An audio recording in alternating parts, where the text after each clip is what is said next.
Good morning, everyone. Happy Friday. It is Friday. Thank goodness it is Friday. I love Fridays. Welcome back to Hanson Never Done Farms. Back in the kitchen. Today is the day that we are going to be smoking our Canadian bacon. This has been brining for 5 full days. Yesterday was the 5th day. And today is the day that I'm going to take it out, rinse it off, and get it out in the smoker. So why don't you guys come along for that? We also have a few other things that we're going to do today. I thought that we weren't going to make this just about smoking pork. While that's smoking, we could be doing other things. So let me get everything ready and we'll be right back. I have my wood that I have soaked overnight in water to make sure it's good and wet. I will be using apple wood for this smoking. I have hickory, but we really like the apple wood, so I held off. That's why I held off until today doing it, was because I had to go get some more apple wood. Okay, so first things first, I am going to drain off this brine.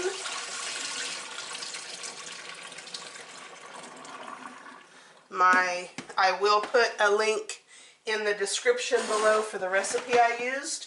The brine was just a salt, brown sugar, maple sugar or maple syrup, peppercorns and garlic, and curing salt. But you want to rinse it off to get a lot of that salty taste off of it. And just rinse it off in cold water. And then we're going to put it in a container with cold water.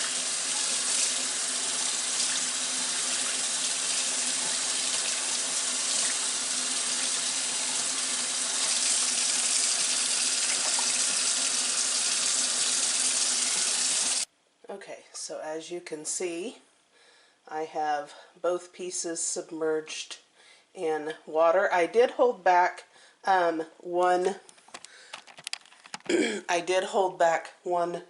piece to have roasted pork loin for dinner one night, but for the most part, that is almost 1/2 of one side of our pork loin. The other half, of course, we did in pork chops. Anyways, let's go out and get the smoker ready. Okay, so this is our smoker. I'm going to just dump my wood chips in the bowl. Fill the little container up with the wood chips.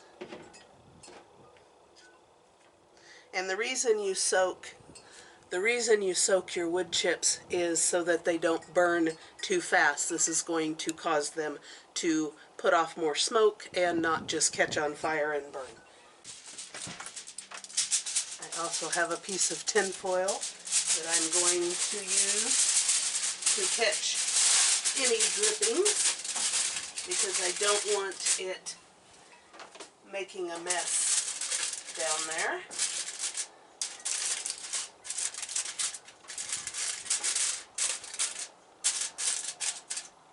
Okay, all right, now we just plug it in.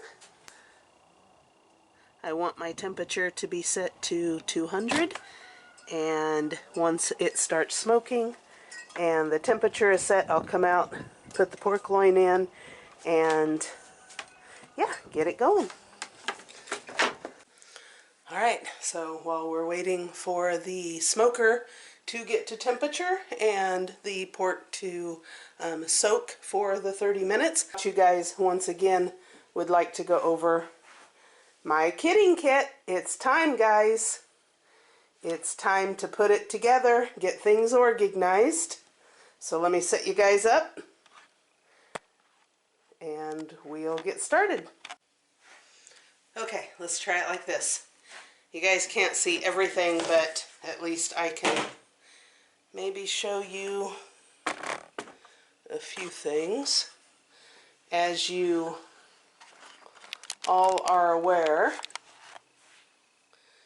this is my general goat care kit, and it generally has everything that I'm going to need at any given time for the goats. If somebody is in need of something, I can generally just grab this and everything's in here. I have children's aspirin. I have all of the paste that they need, calcium, vitamin B, probiotics, Jumpstart. That's all in here. And I also have vet wrap. Also, all my boluses, any antibiotics, LA 200, my, just everything. All my wormers are in here. Just everything that I need, you guys. It's all right in here. So, this is just my general kit, as many of you have seen over the past year or so. Set that aside. You guys saw this last year. This is my goat kitting kit. This is what I'm going to grab and take with me when one of the does I notice has went into labor. I've got pockets up here that I can put stuff, but then I have in here. There's some things left over from last year. I have gloves.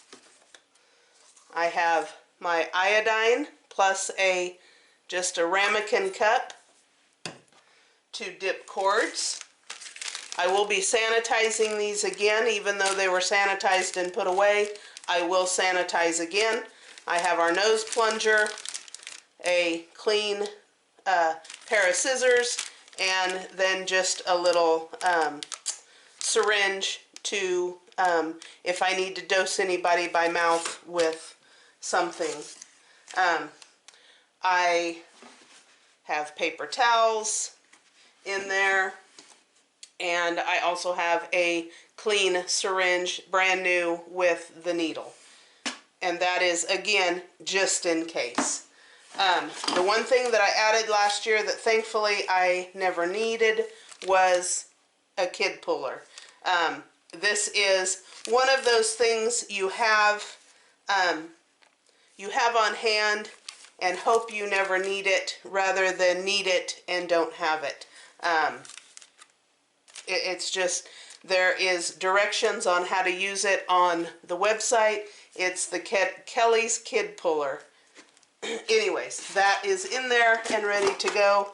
I also have a thermometer. Make sure that it works, and it does. So that is in here and ready to go. That's going to go up here. Okay, now I need to put everything back in here that I took out after last year. Some of the things that I'm going to need in here immediately, I will put the vet wrap in just in case I need to wrap somebody's leg. I will put my drench gun just in case Mom needs to be drenched immediately.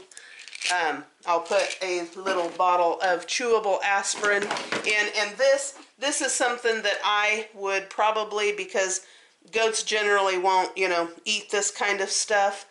Even if you mix it with food or whatever, they're gonna find it and they'll spit it out. That's been my that's just the way it's been with my girls. So what I'll generally do is crush this, mix it with a little bit of water, and drench them. So that's how I would, if I needed to, give them that. Calcium is going to go in. My vitamin B paste will go in.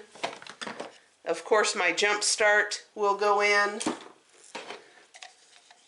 My Probos will go in. And Durazyme. This is just a live microorganism that you can give to the kids. So all of that goes in. It's probably overkill, guys.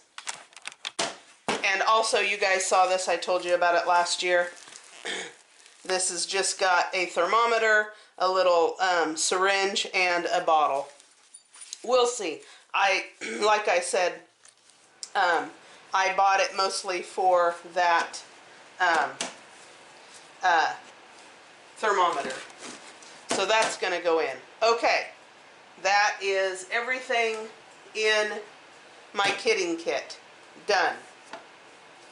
That is the immediate. Oh, also, I will be taking bottles up. A bottle. I don't know that I'll use that one. Let's pull out the big guns here. This is my main where I keep my towels and stuff. This is where I've kept all of my extra towels. These are the bottles that I used last year. You guys saw it. I used the Pritchard nipples. I'm trying out a different nipple this year. I tried this one last year. You basically just work it over the top of this. They didn't like this. I think it was too thick right here for the Nigis. Anyways, I could not get a kid to latch onto that to save my life. So I do have the Pritchard nipples, of course, but this year I am trying out this nipple. You can see it is much thinner, and it's just crossed on the top. The Pritchards, I've had a horrible time with leakage, so that's why I decided I think I'm going to switch this year and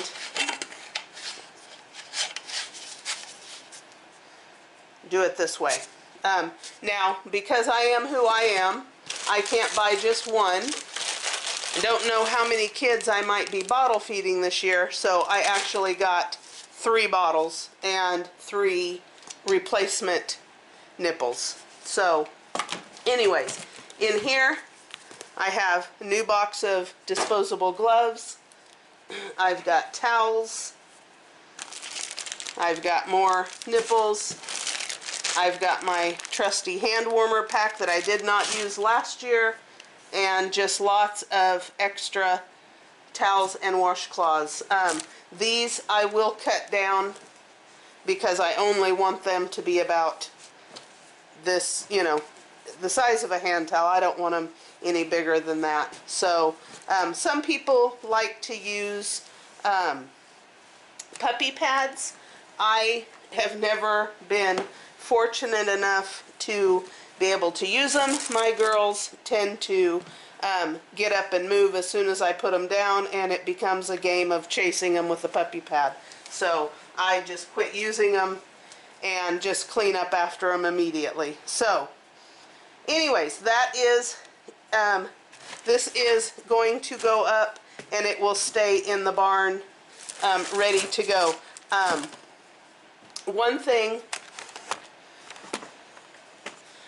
thing I did get, and it's out in the freezer, I do have colostrum. I bought powdered colostrum, and I also have milk replacer. Again, I know I've got 12 does out there that are going to have colostrum and they're going to have milk, but I am of the mind I'd rather have it and not need it than need it and not have it. So that I did purchase, and it's out in the freezer. I'm going to do a little something different this year. Sometimes, especially whenever your goat is having multiples, there can be an hour, hour and a half between the first kid coming and the last kid coming. I'm not going to wait to get kids on mom. I'm going to give everybody a drink of powdered colostrum, mixed up of course. I'm going to give everybody a drink within the first 30 minutes, just to make sure that everybody has something on their tummy. Now, of course, if there's only 1 or 2 kids, I'm not going to worry about it. I bought that for the multiples. Kalani, Brina, they're going to give 3, 4, 5 kids, 4 kids. I don't think anybody's got quints. Anyways, so that is where we are at with this. So this is just going to go up with me.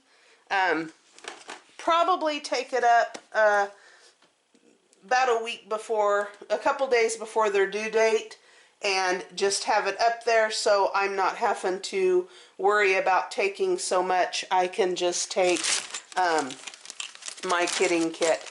I will mix up some colostrum. I have thermoses, and so I'll mix up just, 3 or 4 ounces, 5 ounces maybe, and just take it up with me and have it at the ready in a thermos. I know there's several that a lot of people give molasses water to their does after they have kidded. I typically don't do that anymore because I'm so far away from the house and hot water. I'd be running back and forth. That's why I have the probiotic paste. That's why I have the jump start. They're fine without it. I mean, if you can do it easily and you have it there, that's great. Moms appreciate it, I'm sure. But I have found half of my does won't drink it, or they'll drink a little bit and then they walk away and they don't want it. They want fresh water. So I typically give fresh water, and then they get their jump start, and that is really good. They do have a nutrient drench that I might look into, but so far that is where I'm at with the kidding kit, with trying to get everything together.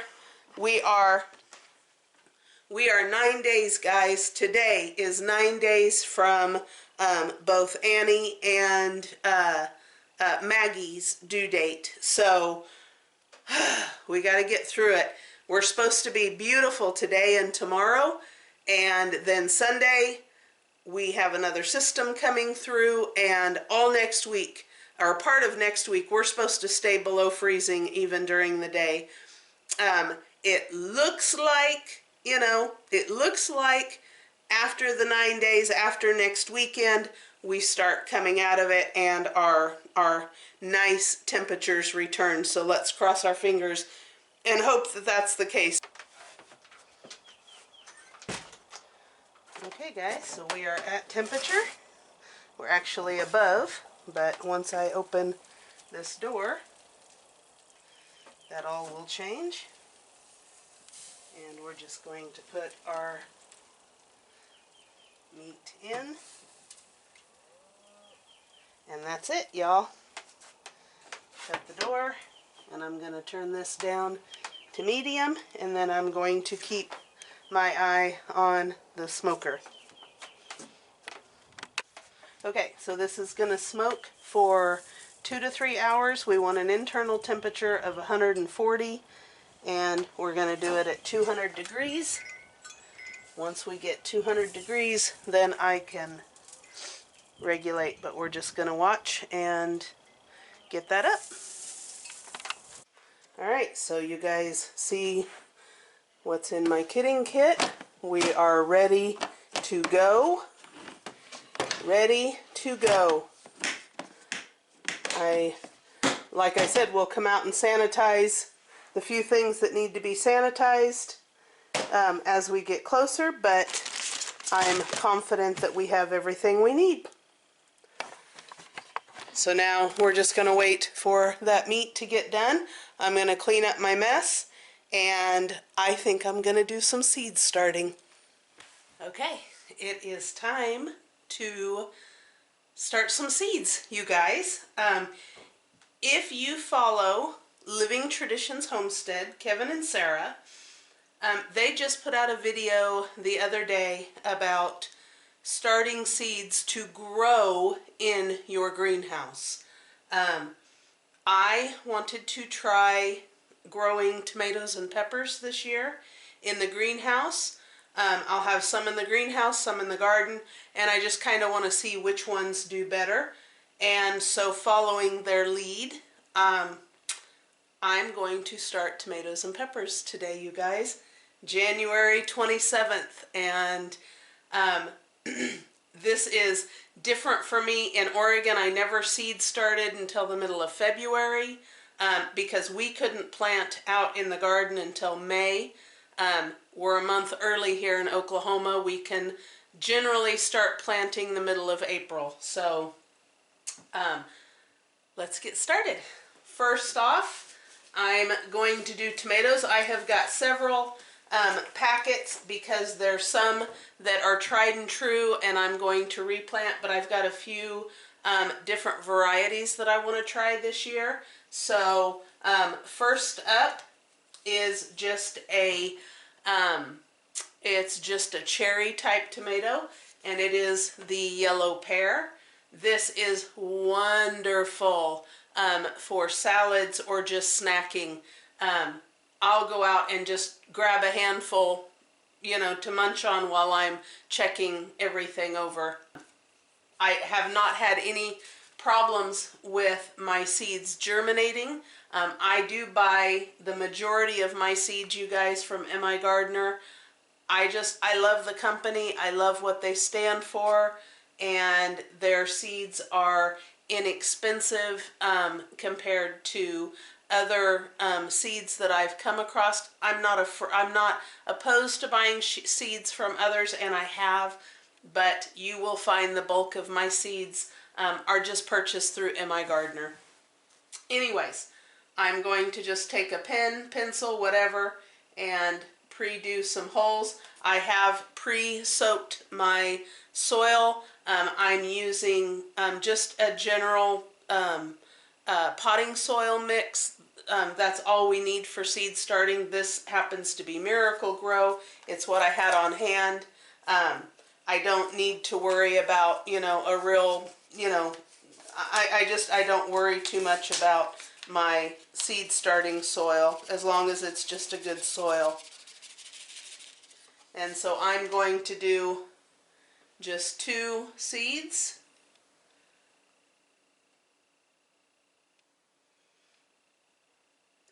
And I know it seems like underkill, but trust me, these are prolific plants and you will be overrun by them. I have so many that I've got so many tomato seeds to start that I'm okay with just a couple. The next one that I am going to do is actually my absolute favorite cherry tomato, you guys. It is the Purple Bumblebee. Again, put out by M.I. Gardener. This is such a sweet cherry tomato, and it's beautiful. They look like little watermelons. I absolutely love this cherry tomato, and I will be doing 2 of these also. Okay, now we move on to my, let me see, where am I at? Okay, so I am going to try again the Amish paste tomato. I don't feel that I got a good representation of it last year. Our tomatoes did not do good last year. A lot of it was where we had planted them. Remember, it was virgin soil, and just the drought last year really took its toll. But late summer, around July, our tomato plants started to come out of it, and the Amish just gave us some nice big paste tomatoes. This is for paste. As many of you know, I do can my own spaghetti sauce. It's not uncommon for me to can up to 52 quarts of spaghetti sauce I use it for, you know, spaghetti, lasagna, pizza, whatever. Anyways, I will can up to 52 quarts, and so I've got to have, you know, some really, really good tomatoes to do that with. So this is going to go, last year, I think I planted 16 between the Amish paste and the San Marzanos. I think I did 16 and it wasn't enough. Because I also need, you know, for salsa, I want to do barbecue sauce, I want to do ketchup, I want to do just canned tomatoes, you know, that I'm going to use throughout the year. So my tomato needs, that is probably, without a doubt, that is our crop. That is the most important crop for us because I do so much with them. Plus the fresh eating, we just flat go through the tomatoes in the summertime. So I think I'm probably gonna do, I think I'm gonna do 12. If that's too many, I can always give away tomato plants, right? I mean, that's just a no-brainer. Okay, now I am going to do my San Marzanos. Now I do have San Marzanos from M.I. Gardner, but I also have San Marzanos from Territorial Seed. I bought these when we were in Oregon, and I've never had a problem with germination rate, and there are so many in this packet that I'm just going to use them until they're gone. So again, I'm going to go 12. Some testing on what eating tomatoes we like best. I tried the Homestead tomato last year, but this was one of the tomatoes that died early, so we never ever even got one tomato off of it. So I am going to try that, and I'm only going to plant 2 of each of these just because these are pretty much just eating, slicing tomatoes. Of course, you know, I can throw them in.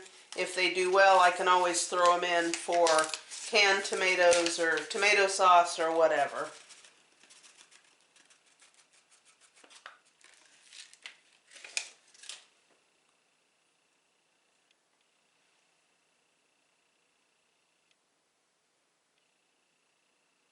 Okay, that's the Homestead. Now I have some new ones that I'm going to try. Actually, I think I'm going to do the Big Boy hybrid. I think I did that one year when we were in Oregon, and I think it was okay. I think we liked it, but you know, whatever, I'm going to try it again. So let's go right here.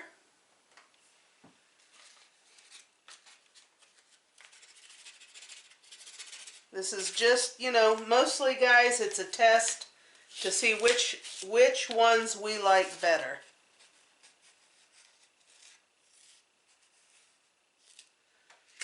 I only need 2, so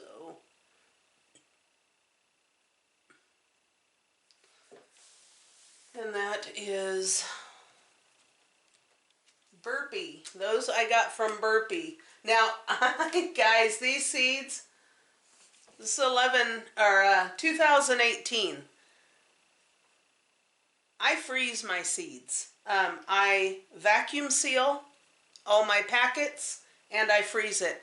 Some of these seeds were from 2015, guys. 2016, and they're still going strong. The San Marzanos, let me see if there's a date on those. Packed for 2016. They germinate. I've not had any issues. Now, of course, I say that this year could be the issue, but these are what I planted last year too. So I generally don't have a problem with seed germination because of how I store them. Okay, now we have And these I just bought this year. Yep, 2021. I just bought these actually the year before. This is an Ace 55. And these are, again, these are my eating tomatoes.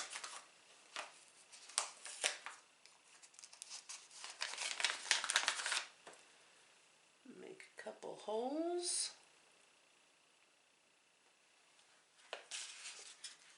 Okay, so now these are the Rio Grandes.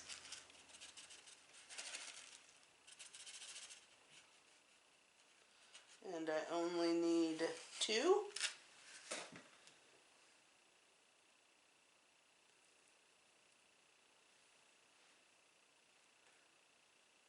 Now, I know that I said that some of these are going to go in the garden. I don't have a problem planting my tomatoes when they're, in gallon pots. So I totally will start them now and upsize them as they need to until they're ready to plant out in the garden. These are the Rio Grande.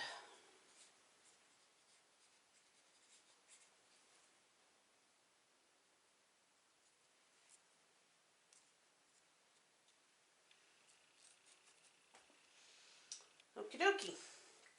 So now I'm going to just cover these in. So that is our tomatoes.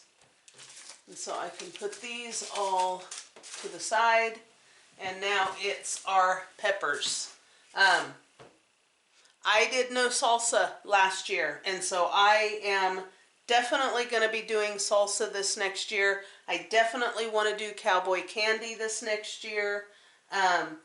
I freeze a lot of bell peppers, and I only have a couple packages, so I definitely want to do enough bell peppers, and I want to try my hand at the jalapenos.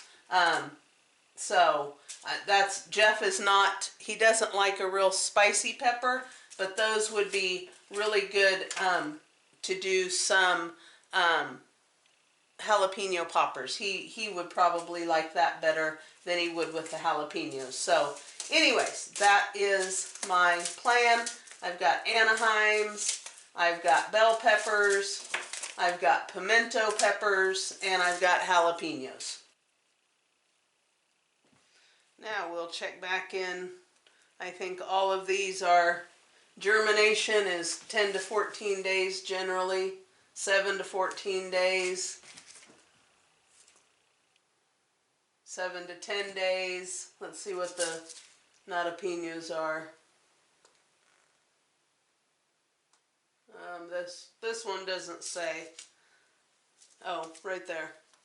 Sprouts in 7 to 10 days, and you want to start indoors 8 to 12 weeks. So we're right on it, guys. We're right on it.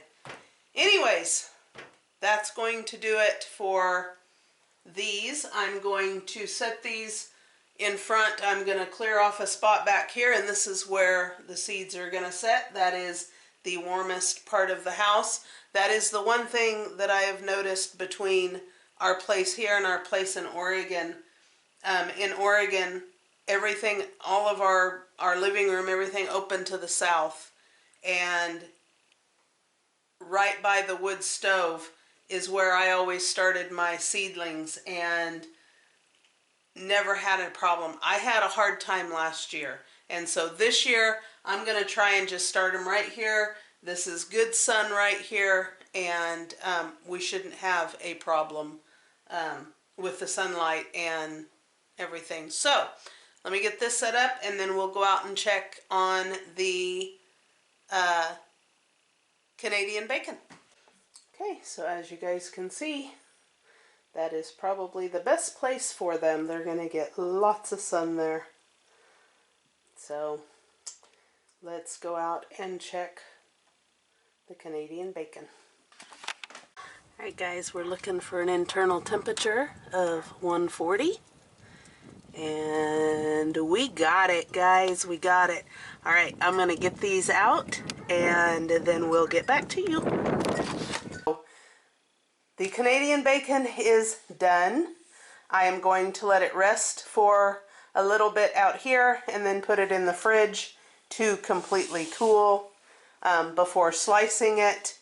And I'll fry some up tonight for Jeff and let you guys know how that went. Very, very happy with this. This whole house just, oh my goodness, I wish there was smell-o-vision, guys. I really wish there was smell-o-vision. Anyways, that's going to do it for me today. We will touch base with you tomorrow. Jeff's going to pull the stanchion out for me so I can start getting some udder clips done, and we'll bring you guys along for that. Of course, we have a windstorm coming in, or we have a more windier day tomorrow, so we're not going to be able to put the plastic on the greenhouse yet again. So anyways, if you guys don't mind, give us a like, subscribe, ring the notification bell, and as always, we'll see you on the next video. Thank you for watching.